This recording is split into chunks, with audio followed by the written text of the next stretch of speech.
Is it a lack of oxygen that is causing you to become breathless during your sport? Or an intolerance to carbon dioxide? Most athletes assume that the symptoms of breathlessness during their sport is because they are low in oxygen. The thought of not having enough oxygen can be very stressful and cause the athlete to breathe harder and faster in desperate attempts to bring in more oxygen. This breathing response is known as hyperventilation, which in turn creates more stress, anxiety, and panic, and this can throw the athlete off mentally and physically. It isn't the lack of oxygen that is causing the stimulus to breathe. It is the rise in carbon dioxide. Oh, hi. I'm Trista Zinn, and I have been in the fitness industry for over 30 years. For over a decade now, I have specialized in breathwork. I am a master trainer and course instructor for the hypopressives technique, an advanced oxygen advantage trainer. Before I share some tips on how to overcome this common obstacle, I think it's important to share some insight on the science. Knowledge is gold, and we can make great gains in overall performance and well-being with a fresh perspective, one breath at a time.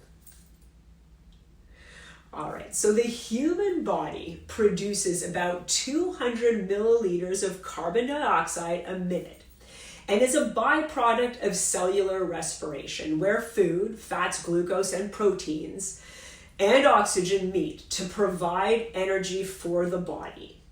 The breathing receptors in the brainstem monitor the concentration of carbon dioxide, pH levels, and oxygen in the blood to synchronize breathing. There is a large reserve of oxygen in the bloodstream, and there would require a steep drop of oxygen to start to stimulate the brain to breathe.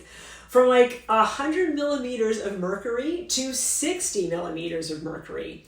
This would be similar to being at high altitudes of 2,500 meters. It can just be a slight increase in carbon dioxide by 2 to 5 millimeters of mercury in the arterial blood that stimulates the brain to breathe. So a little rise in carbon dioxide. This knowledge was gold for me and has been for so many others as we began the journey to decrease breathlessness. Because when I started to feel like I needed to take bigger breaths, when I transitioned from mouth breathing to nasal breathing, I just kept telling myself, no, it's okay. You don't need more oxygen. It's just a slight rise in carbon dioxide. We want the carbon dioxide. Carbon dioxide is also what takes the oxygen from a protein called hemoglobin in the blood and distributes it to the working tissues. That's known as the Bohr effect. It is also the carbon dioxide that causes a relaxation of the smooth muscles in the blood vessels, causing vasodilation and improves circulation. How awesome for the athlete. So you see, carbon dioxide is something we might want to hold on to a little longer before we eliminate it through that exhale. With nasal breathing that is light, slow, and deep, we can harness that carbon dioxide a little bit longer.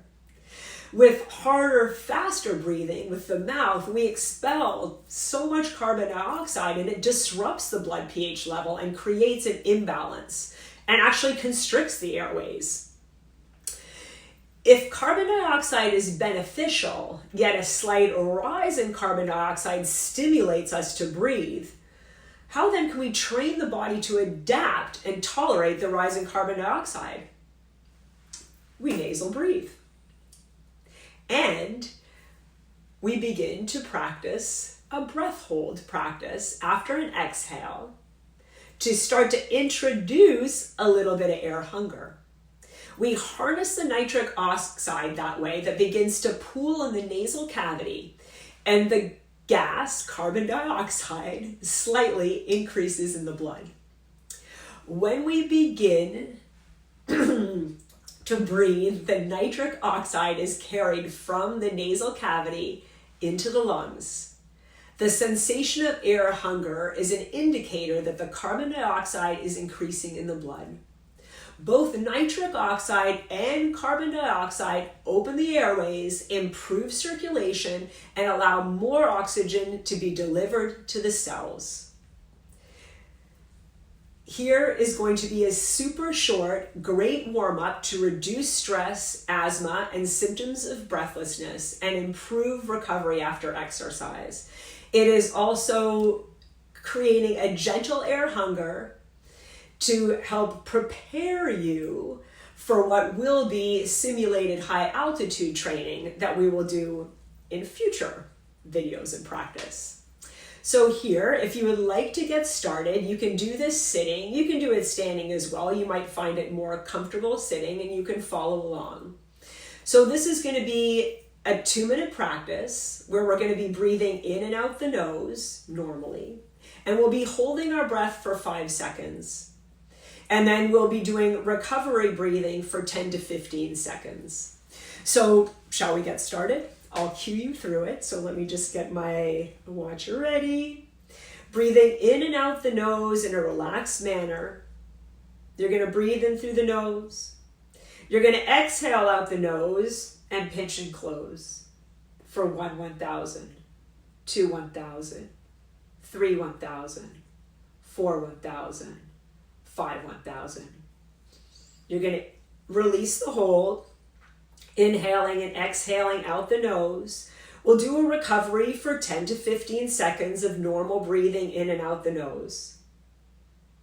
We're going to inhale through the nose and exhale out the nose, pinch and close the mouth and nose and hold for 1, 1,000, 2, 1,000, 3, 1,000, 4, 1,000, 5, 1,000.